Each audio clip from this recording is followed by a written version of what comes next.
Okay, you're here today to learn how to pack bento lunches.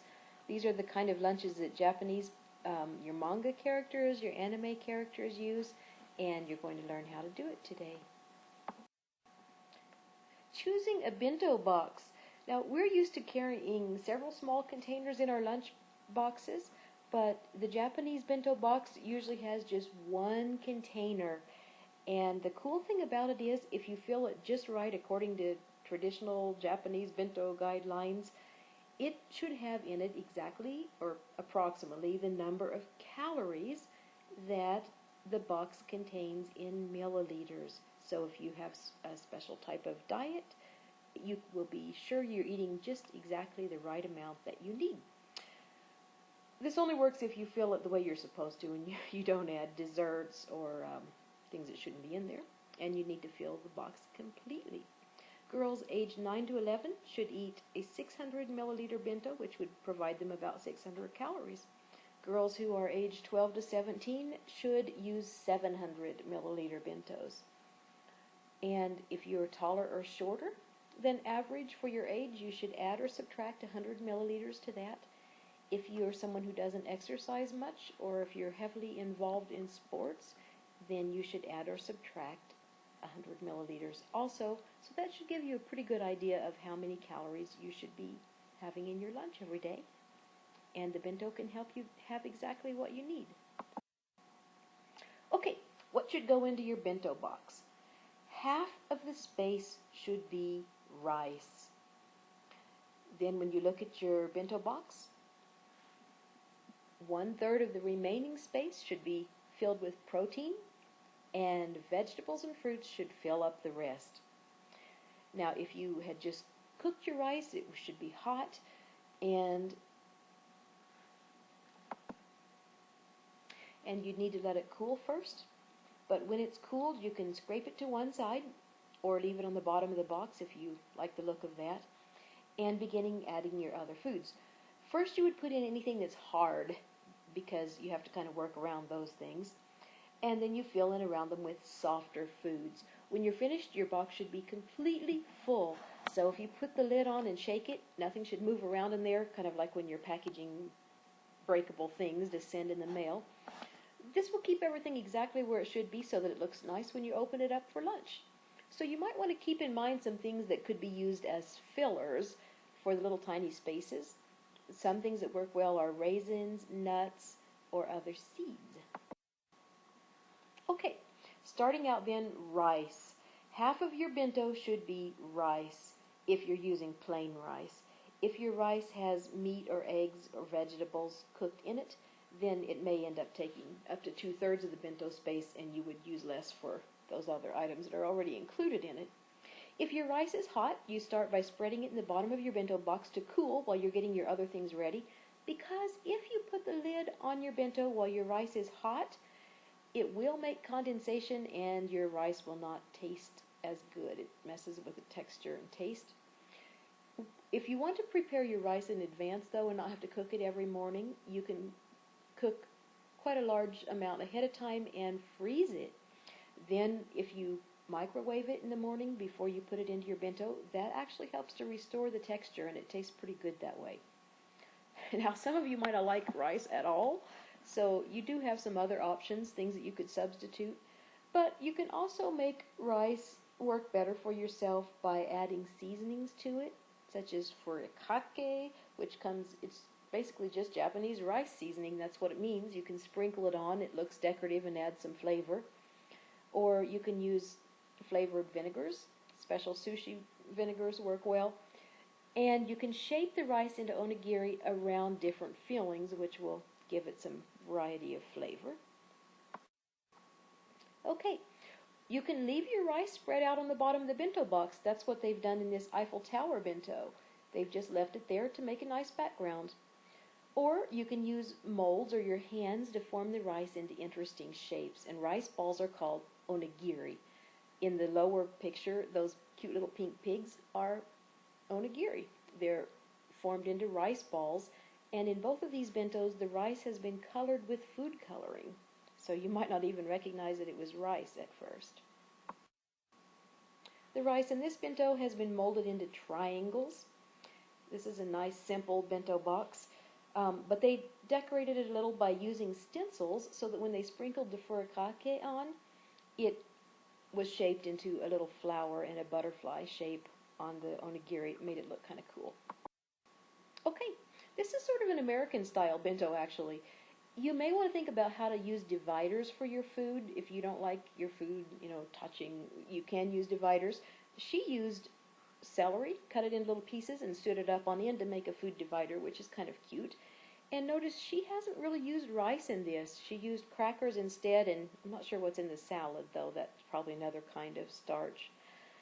If you substitute something for rice, though, you may be messing with your calorie count, so it's not going to be quite the same nutrition guidelines as if you do stick with rice.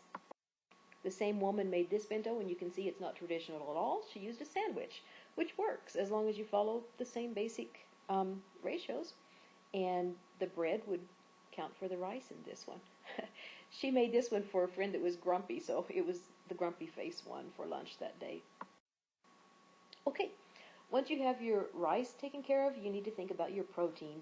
And if you've used rice for half of this space, then when you look at the empty space that remains, about a third of that should be filled with protein. And usually 1 egg is the perfect size. In this cute bento in the picture, that is actually a boiled egg that has been soaked in soy sauce, so it has that nice light brown color that's used for the bear's face. And then you can see some little hot dogs that have been cut into flower shapes off to the side, and they probably had a special cutter that they used to make that shape. So you could use, for what are proteins normally? Beans, nuts, meat, cheese, those things work. And Spam and hot dogs are really extremely popular in Japan, partly I think because they can easily be cut or formed into creative shapes, and that's what you're seeing in that bento. Boiled eggs can actually, when they're hot, when they've first been boiled, you can mold them into shapes, and sometimes then dip the egg in food coloring, and you wouldn't even recognize that it was an egg when it's finished. It can really give you some interesting variety in your bento. Or you can decorate it with sesame seeds or pieces of vegetables to make it look like a little chick, or to give faces to it, things like that. And quail eggs are especially cute and tasty. You can do the same things with those, just in miniature.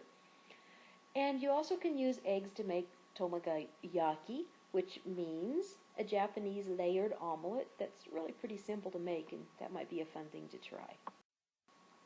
Okay, so once you have your rice and your protein out of the way, then you need to concentrate on vegetables and fruits. They're going to take up all the remaining space in your bento.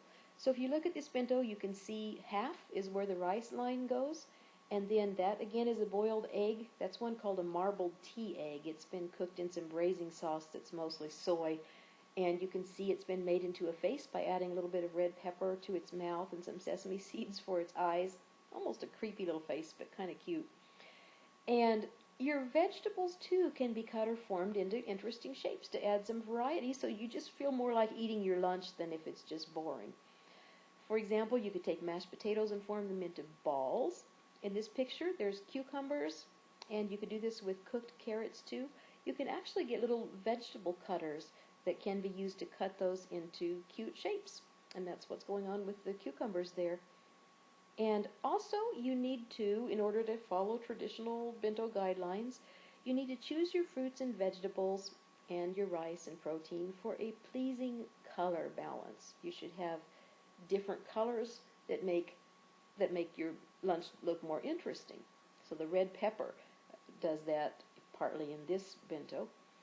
Then you need to go ahead and fill in your remaining spaces with your filler items. Remember, if you want to keep your bento healthy, don't add a little sweet or candy or something like that for dessert, because you will be messing up your calorie ratios. Okay, let's give these bentos a test to see whether they follow the guidelines. The first one there, let's see, half rice. Well, it looks like more than half, but you can see it isn't totally full, so we'll count that. And then in the remaining space, you have 1 egg there that's been made into tamagoyaki. You can kind of see the layers of it. It's been cut open so you can see the layers. And then the rest of the space is vegetables. That's a really simple little recipe using green beans back there with soy sauce and some sesame seeds. And then the cherry tomatoes have been cut into some flower shapes to add a little bit of interest. So is the color balance good? Well, you have white, green, red, yellow. It looks pretty appealing, and I think the food proportions are right. Let's look at the one beside it. Okay, the protein in this bento is little tiny sausages that are cut to make octopus shapes. And also you have mozzarella cheese balls. I'm thinking maybe this one is a little over heavy on protein, but you can't see the rice because it's on the bottom layer. It looks like brown rice is in this one. And the vegetables here are sweet potato balls. You just cook them in the microwave a little bit, wrap them into a ball and roll them in black sesame seeds, and you wouldn't even recognize that that's sweet potatoes, but you have a vegetable there. And I think the little dessert over there is supposed to be some kind of fruit too, but actually that's probably sweet enough it would throw off your nutritional guidelines. And really, this was kind of a blah color when it's finished. It has too much tending towards the browns and oranges, and so parsley was added to just give it a little bit more of a better color balance.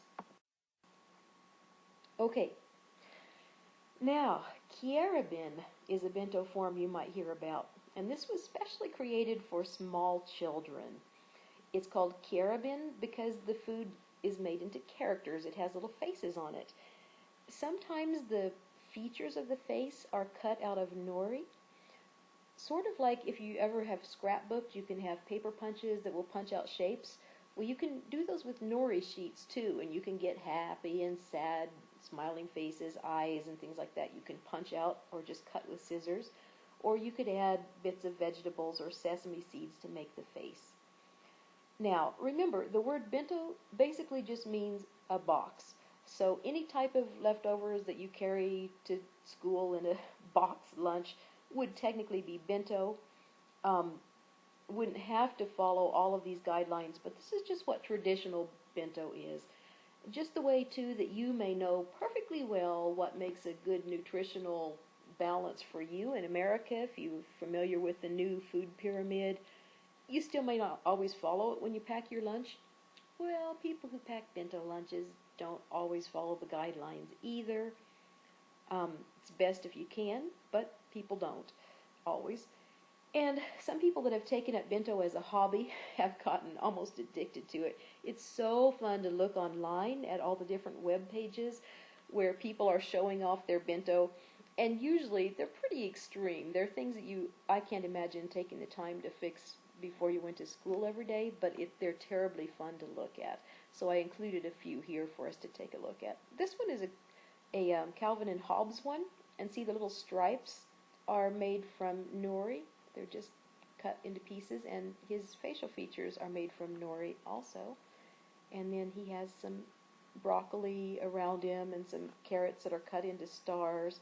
And it looks like Calvin has his face is made out of meat, and then you have some cheese there for your proteins, and rice. So it's actually a pretty well balanced. This one follows the guidelines pretty well. Okay, this is a spa bento, and it has the blue rice. It looks like it has some meat and cheese for protein. And you notice this isn't all in one container. And sometimes you can get bento boxes that are in two tiers, so you'll have something in the bottom layer and something else in the top layer. The boiled eggs here have been cut into little flower shapes. That's an example of how you could decorate some boiled eggs. Let's look at the next one.